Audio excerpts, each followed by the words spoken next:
জনমে প্রভু করেছি তোমাকে জীবনের ধ্রুব তারা জীবনের ধ্রুব তারা উষরা মরুরে অমৃতর ধারা উষরা মরুরে অমৃতর ধারা হে বিনাহি পথহারা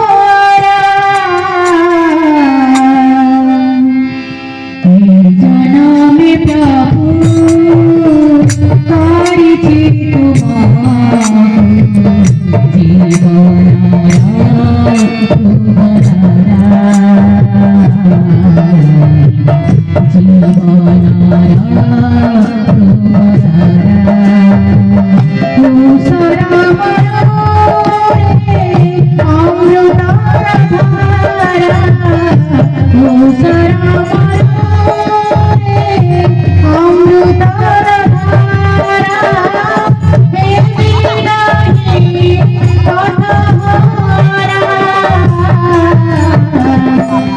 জনমে প্রভু করেছি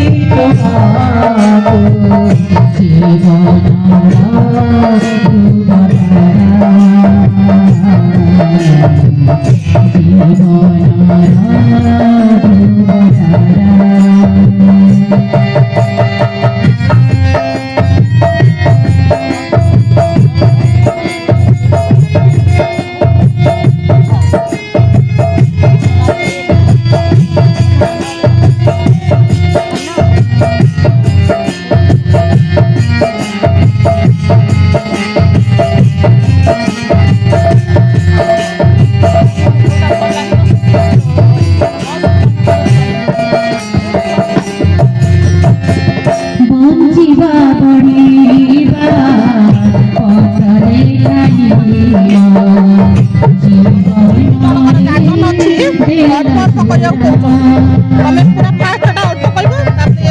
করেছি তোমাকে জীবন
এমিতি খেতে জীবন যাইছে দানে গানে বেলনি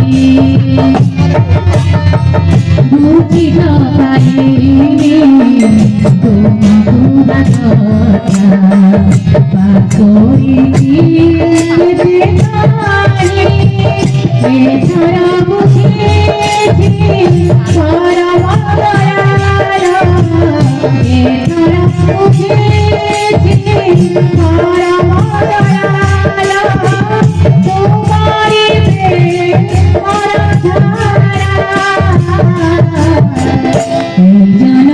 প্রভু করেছি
জয় তো শ্রী শ্রী বরদা আমার শ্রী শ্রী বরদা জয় তো শ্রী শ্রী বরদা আমার শ্রী শ্রী বরদা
বরদা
लोकतिलकं सत्त्ववार्तविभूषणम् अमर कृत्योत्सारणं प्रबुद्धं लोकजीवनं प्रणय प्रमद जागदीपनं वंदे जीवन जीवनं सत्पुरुषम। प्राणर ठाकुर मोर विश्ववंदनिया जगज्जननी श्री श्री लक्ष्मी माँ पूज्यपाद श्री श्री बड़दा पूज्यपाद श्री श्री आचार्यदेव को श्रीपाद कमल तले तथा गुरु परिवार समस्त पदकमल तले मोर अंतरर रानंदित प्रीति भरा जय गुरु एवं अंतरर कोटि कोटि प्रणाम तथा एठारे उपस्थित आमर ममतामयी स्नेहमयी माँ माने मातृमंडली उपस्थित अनुपस्थित दादा कुनी पिला छोट छोट कुनी पिला मानकु मोर यथायोग्य रायनंत प्रीति भरा जय गुरु। सामान्य विलंब होइतिला मोर सिथाई मते क्षमा करिवे भजन टाइम रे मोर ना डका हितला मु पहुंची पारि नथिली किछि कारणवशतु कारणटी या ठाकुर कहिचंती प्रथमे सत्संगी परिवार जे माने सत्संगी परिवार मानकर प्रथम कर्तव्य होची निज परिवार प्रथमे निज परिवार बापा माँ सासु ससुर पिला छुआ स्वामी सेवा परे ठाकुरଙ୍କ ପାଇଁ आपण ठाकुरଙ୍କ सेवारे आपण नियोजित हेबे तेणु सेठी माने सेठी भाई मोर किछि समय विलंब हो गेला सेठी भाई क्षमा प्रार्थना करे मु आज समय बहुत कम सेठी मते नायक मा संक्षिप्त भाବରେ किछि कहिबार सुযোগ ଦେଇଥିବାରୁ मु तांकु धन्यवाद अर्पण करूची। कहिबी हमर आज जो 137 उत्सव बेलपाहाड़ मु तो प्रथम आज उपस्थित हो पार नथिली किछि कारणवशतु झीर देह बहुत खराब थिला किंतु मु जहा अनुभव करे बहुत खूब सुंदर भाव प्रथम रु एते पर्यंत विभिन्न कार्यक्रम आमर खूब सुंदर भाव होई आसी एवं आजिर जो आलोचना थिला ठाकुरंकर ता को दिगरु जे न थिला तार कोनोसी माने किछि भी आपण माने तार ई बाहर करि परिबिनी सब दिगरु आज ठाकुरंकर आलोचना हिची तेणु ता भीतर भी किछि कहिबार आ हमर मते कोनोसी ये नाही तथापि मु मां को कथा टिके कहिबी ठाकुरन कथा त आमे समस्त सुनिछु आज खूब माने मन भरी हिची लोक माने मन पूरा तृप्त हो हिची जो कहिबा कथा मां कर किछि आदर्श कथा कहिबी जे हमर मातृ समूह मां माने सब बसचंती मां हमर सेही ठाकुरन को ଠାକୁରଙ୍କ ଆଦର୍ଶରେ ଅନୁପ୍ରାଣିତ ହୋଇ ଆମ ମା ଜଗତଜନନୀ ତାଙ୍କର ଜୀବନଚର୍ଯ୍ୟା ଆରମ୍ଭ କରିଥିଲେ ବହୁତ କମ୍ ବୟସରୁ। 12 ବର୍ଷରେ ବାଲ୍ୟ ବିବାହରୁ ସେ ତାଙ୍କର ଜୀବନଚର୍ଯ୍ୟା ଆରମ୍ଭ କରିଥିଲେ। ଗୋଟେ ଦିଟା ଉଦାହରଣ ଦେଇ ମୁଁ ମୋର ବକ୍ତବ୍ୟକୁ ରଖିବି। ଯେତେବେଳେ କେମିତି ମା ଠାକୁରଙ୍କୁ ଆଦର୍ଶରେ ଅନୁପ୍ରାଣିତ ହୋଇ ସାରା ଜଗତରେ ଆଜି ଜଗତ ଜନନୀ ଲକ୍ଷ୍ମୀ ମା ବୋଲି ଆମେ ତାଙ୍କୁ ମାନେ ଦେଖୁଛୁ, ତାଙ୍କର ଆଦର୍ଶରେ ଅନୁପ୍ରାଣିତ ହେଇଛୁ। ଯେତେବେଳେ ଠାକୁର କଲିକତାରେ ଥିଲେ, ଯେତେବେଳେ ସେ ଡାକ୍ତରୀ ପଢୁଥିଲେ, ସେତେବେଳେ ମା ଘରେ ଥିଲେ, ତାଙ୍କ ଶାଶୁ ଶ୍ୱଶୁରଙ୍କ ସେବାରେ ସିଏ ଥିଲେ।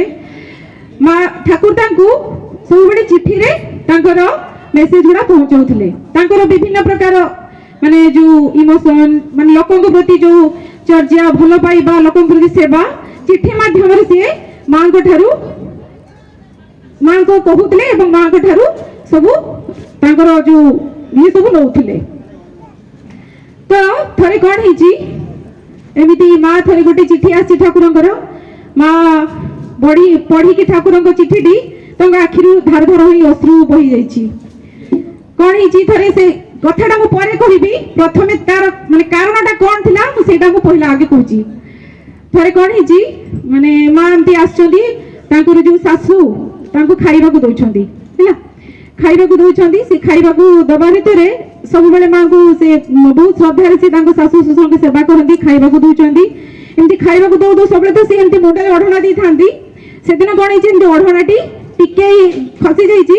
ଦେଖିଛନ୍ତି ମା ଯୋଉ ତାଙ୍କର ଯୋଉ ବିବାହ ବେଳେ ଯୋଉ ମାଙ୍କିଡି କଣ କହନ୍ତି, ସେଟା ଯୋଉ କୁଣ୍ଡଳ ପିନ୍ଧିଥିଲେ, ସେ ମାଙ୍କଡ କଣ ସେଇଟା କାନରେ ନାହିଁ। ତେଣୁ ମା ସାଙ୍ଗେ ସାଙ୍ଗେ ଦେଖିଛନ୍ତି, ବହୁତ ଚିନ୍ତିତ ହେଇଯାଇଛନ୍ତି, କୋଉଠି ପକେଇଦେଲା ନୂଆ ବୋହୂ, କୋଉଠି କାଳେ ପଡି ଯାଇଥିବ କହି ସେ ତାଙ୍କୁ କହୁଛନ୍ତି, ବୋହୂ ମା ତମର କାନରୁ ନାହିଁ, କୁଆଡେ ଗଲା, ସବୁ ହଜେଇଦେଲେ କି କଣ? ସେଠୁ ସିଏ କଣ କରୁଛନ୍ତି, ସେଠୁ କିଛି କହିନାହାନ୍ତି, ଆଉ ତାଙ୍କୁ ପ୍ରତ୍ୟୁତ୍ତର କିଛି ଦେଇନାହାନ୍ତି। ନ କହିକିରି ସିଏ ପଳେଇ ଯାଇଛନ୍ତି। ତାପରେ ସିଏ ରାଗି ଯାଇଛନ୍ତି ଟିକେ, ଆରେ ମୁଁ ପଚାରିଲି ମତେ କଣ କିଛି କହିଲାନି କହିକିନା ସିଏ ମନେ ମନେ ରାଗି ଯାଇଛନ୍ତି। ଏମିତି ହେଇ ତାରେ କିଛି ଦିନ ବିତି ଯାଇଛି, ଦେଖି ଯଦି ନାହିଁ ବୋହୂ ବି କିଛି କହୁନି।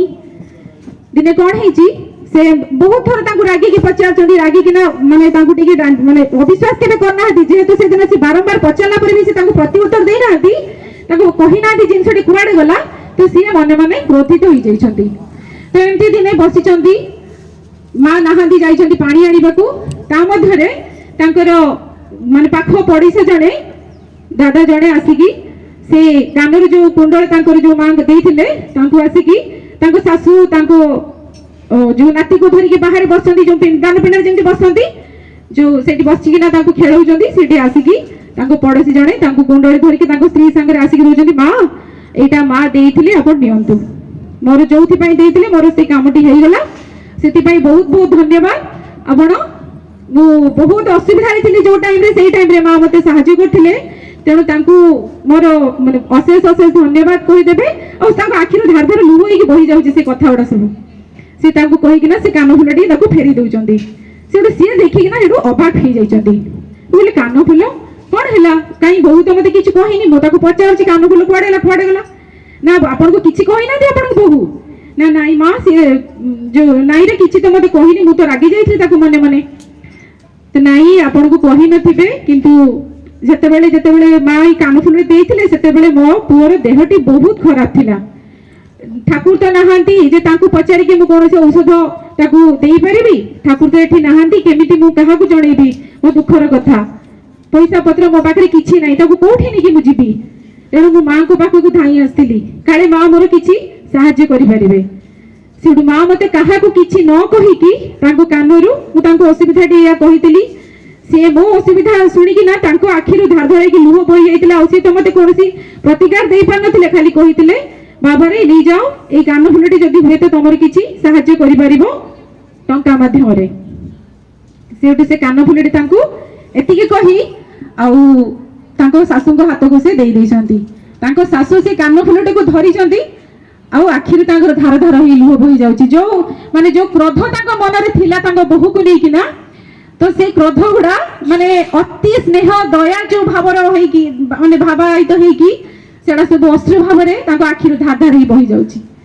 कहले मु काहाकू कौन बोली भाबुथिली माँ रे तापर से माँ आछंदी माँ को ए कथा माँ सुनिचंदी सब कथा एमिति शुणिकिना तापर माँ कहिचंदी जे माँ मु आपन को कौन कहि थांती आपन को पुओ मते जहा आपन को पुओ जहा करंती लोक मान को सेवा जेमिति करंती मो द्वारा तो फेडा तो मु करि पारेनी तेणु मो द्वारा जहा संभव मु सेही भाबरे समस्त को सेवा करबा को चाहे और से सेवा ही मो द्वारा मु जेते पारिबी समस्त को करूथिबी एतिकी सुनिला परे से माँ माने तांको सासु जो तांको छाती पूरा गर्भ रे फुली जाइची कहले जो मो पुओ सिना मो पाखरे नाही किंतु मो पुओर प्रतिछबिटा मो बहु भितर देखुची सेडु से निजको बहुत भाग्यवती मने करछंदी ए होची आमो आदर्शनीय माने माने जो हमर जो लक्ष्मी माँ तांकर आदर्श ई भलिया आ गोटे छोट कथाटे कहबी माने एटा तो थिला माने लोकन प्रति सेवा भलो पाइबा विषय रे स्वामी खाली गोटे मेन पॉइंट जोडा हमर स्वामी भक्ति आमे आजिकली माने हमर आजिकली जो स्वामी भक्ति बा समस्त प्रति ये तांकर कोन माने थिला स्वामी भक्ति आ दया माने करुणा तांकर कोन थिला ता भितरे आपण कहिले निजे निजे ही आपण माने माने तुलना करि परिबे माने को ये रे से थिले तो थरे गणीची लक्ष्मी मांती दूध खरा बेला ठाकुर अछंती घरे माँ हमर जाइछंती पानी आनी पाखरे कोनोसी पानी भाई कोनोसी माध्यम नाही कुओटी अछि टिके दूर रे तो जाइछंती सेठु पानी आनिया को जाइछंती कुओ पाखको तो भूली जाइछंती से घरु गोटे दौड़ी माने जो कुओर कोन पानी टाणा जे रसी रे ना तो रसी रे नेबा को से घरु भूली ही जाइछंती तो जाइछंती से घर पाखर पड़ी जाइछंती से जो कुओ पाखरे देखि जदी आउ किछि नाही रसी बसी नाही खाली घरा ताको पाखरे अछि केमिति पानी आनी बोली भाबी कि ना से ठिया हिचंती आउ जने माँ भी थिले आउ जने माटी जे से ठाकुरन को सबले अट्टहास्य करंती ठाकुरन परिवार को बुझंती अरे तोर स्वामी को पूरा माने जो हरे राम कहंती बा माने ठाकुरन को ना जहा ताको कहते तांकरी ना नहीं पानी आनी आसनो पानी आसी जे ऑटोमेटिक तमे माने बरा कहजो भगवान तो भगवान से एक्चुअली भगवान तो से माने तो किछि न माध्यम न करी भी पानी ऑटोमेटिक आसी जे तो तांकरी ना ले से एमति ताको अट्टहास्य करी की कहउचंती तो से बहुत सरल ना हमर माँ जो माँ जी लक्ष्मी माँ जी से बहुत सरल से सेई कथाटी सुनी की से ठाकुरन को नाटी नउचंती बारंबार नउचंती आउ कहउचंती जे से माटी कहतले से को पाखरे माने किछि कदली गछ थिला से कदली गछर सुखिला कदली पत्र से उड़जी से माँ ताको आउरी अट्टहास्य करचंती जा जा ई सुखिला कदली पत्र को आन बांधी कि ना एथिरे रसी करी कि ना पानी आनी आसीबु जदी तोर स्वामी भक्ति एते स्वामी को ना जदी तू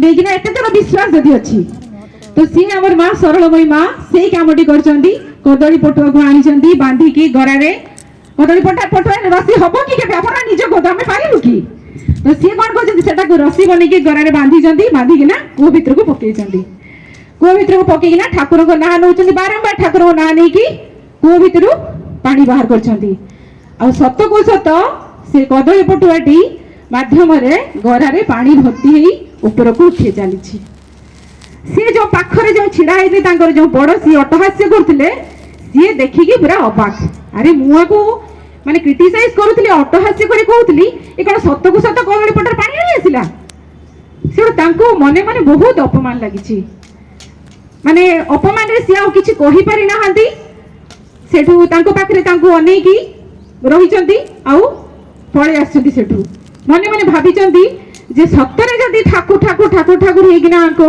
जो विश्वास रे माने चलीचंती ये निश्चिंत सत एथिरा कोनोसी ये नहीं त से मां को से सेठी तांको जो अट्टहास्य करले तार क्षमा मागी की सेठू पळे आछंती माने एथिरा कहिबार उद्देश्य होची माने से केते सरल विश्वासी थिले आ स्वामी प्रति तांकर केते भक्ति थिला तो सेटा मु गोटे उदाहरण देली तो समय तो बहुत संक्षिप्त 5 मिनिट समय दिले मोर हुए तो क्रॉस भी करी जाइते मैं मु क्षमा प्रार्थना करिछि समस्त के सामने रे खाली मां करे कथा मते कहिबार थिला आउरी कहिले तो राति पाहि जिवो मां हमर अछंती ज्ञानी गुणी मां अछंती हम नायक मां सी कहिबे जो प्रधान हमर जो वक्ता जी आछंती मां तेणु एतिकी कहि समस्तंकर एठी उपस्थित अनुपस्थित समस्तंकर सार्विक कल्याण समस्तंक मंगल कामना करूछि एवं समस्ते खूब भलरे रुहंतु ଆଉ ଠାକୁରଙ୍କୁ ଧରିକି ଚାଲନ୍ତୁ ଜୀବନ ସାରା ଆହୁରି ଆହୁରି ଆହୁରି କେତେ ଯୋଗ ଦେଇପାରିବେ ଆହୁରି ସେଇ ଚେଷ୍ଟାରେ ରୁହନ୍ତୁ। ଏତିକି କହି ରହୁଛି। ଜୟଗୁରୁ।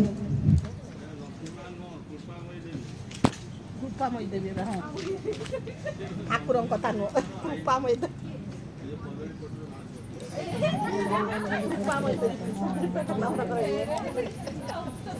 ମୁଁ ଜାଣି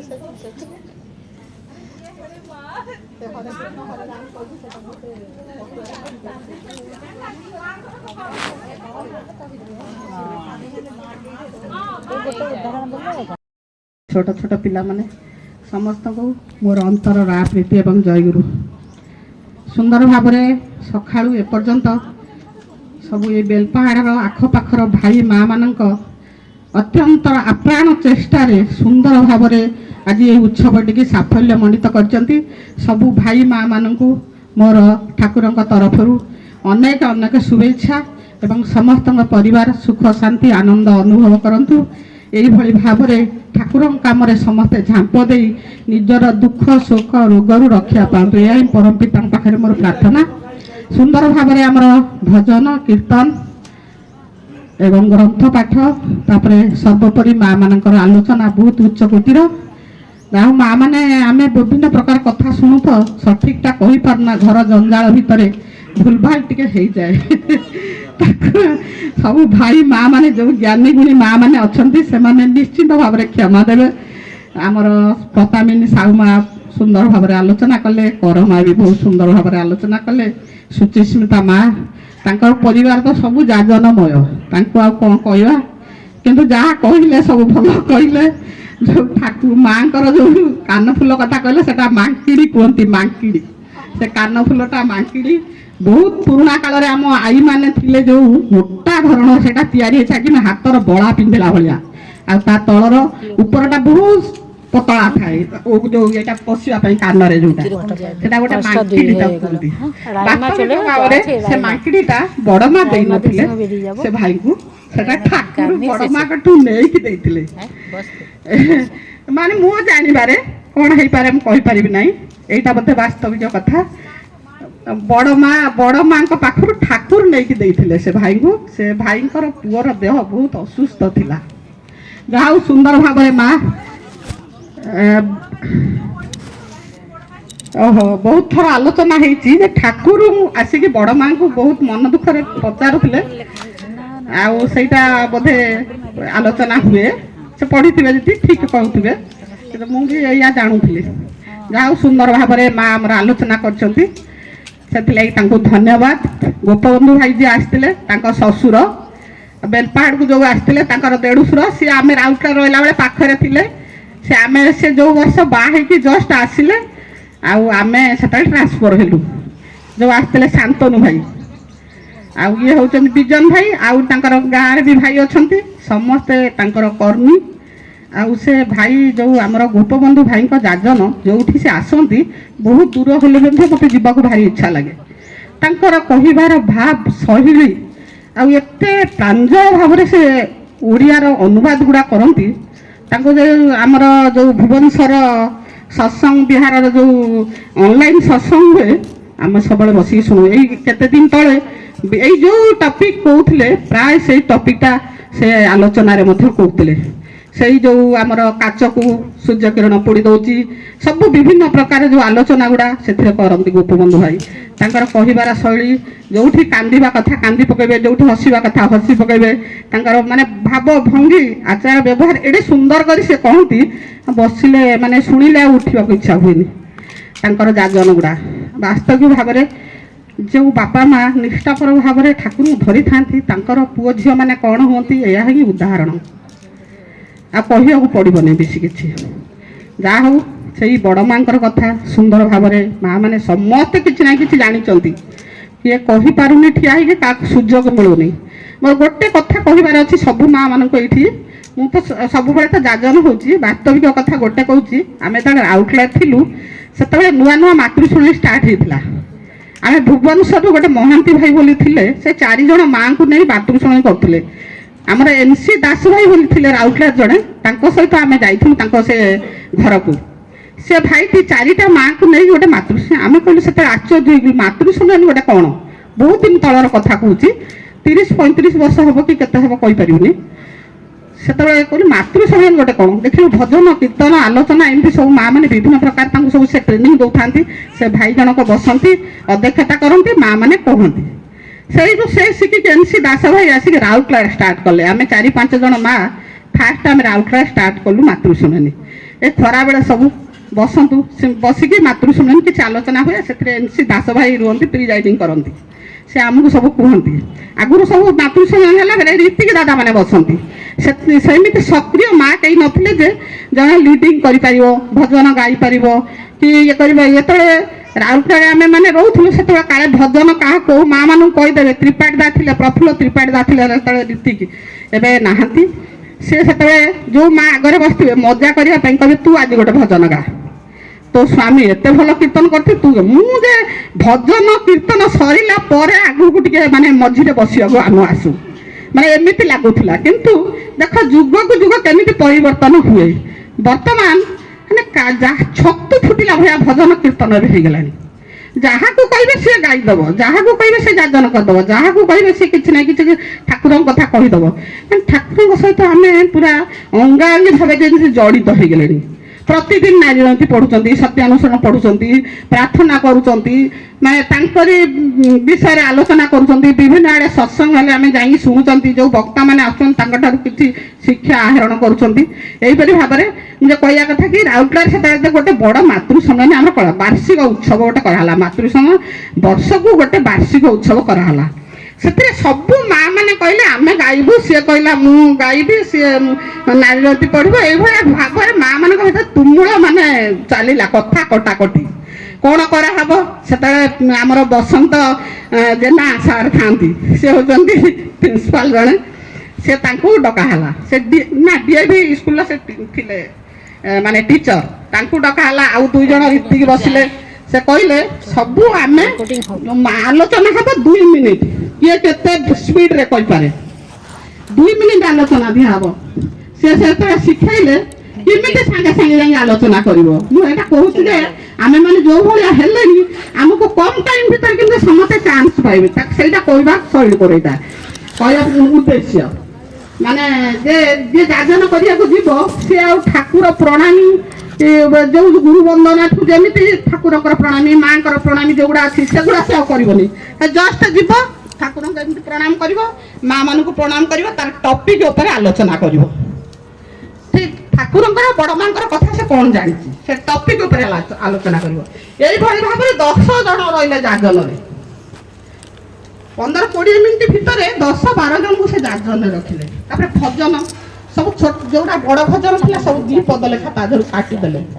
ଭଜନ 10-12-15ଟା ହେଲା। ମାନେ ନାରୀର ନୀତିକୁ 3 ଜଣ 3 ପ୍ରକାର ପଢିବେ, କି ହିନ୍ଦୀରେ, ଓଡ଼ିଆରେ, ମାନେ ବଙ୍ଗାଳୀରେ, ଏମିତି ସବୁ କରାହେଲା। ସେଇଥର ମାତୃଶୂନ୍ୟନୀ ଏପର୍ଯ୍ୟନ୍ତ ସେ ଗୋଟେ ମୋର ଚିର ସ୍ମରଣୀୟ ହେଇକି ରହିଛି, ଭୁଲି ପାରୁନି।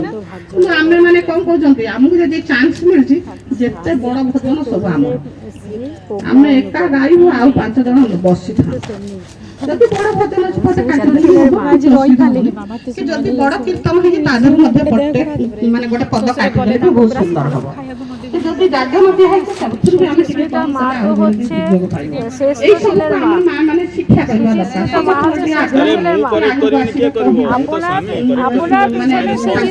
মা বলুছে আপনার পিছনে সুশীলতা মা বলুছে মানে শ্রেষ্ঠ ছেলের মা তবে ତେଣୁ এইভাবে ভাবে আমি মাতৃশূন্যনী ଏବେ ଯୋଉ ମାତୃଶୂନ୍ୟନୀ ସେଇଭଳି ଭାବରେ ଆମେ କରିବା ଉଚିତ।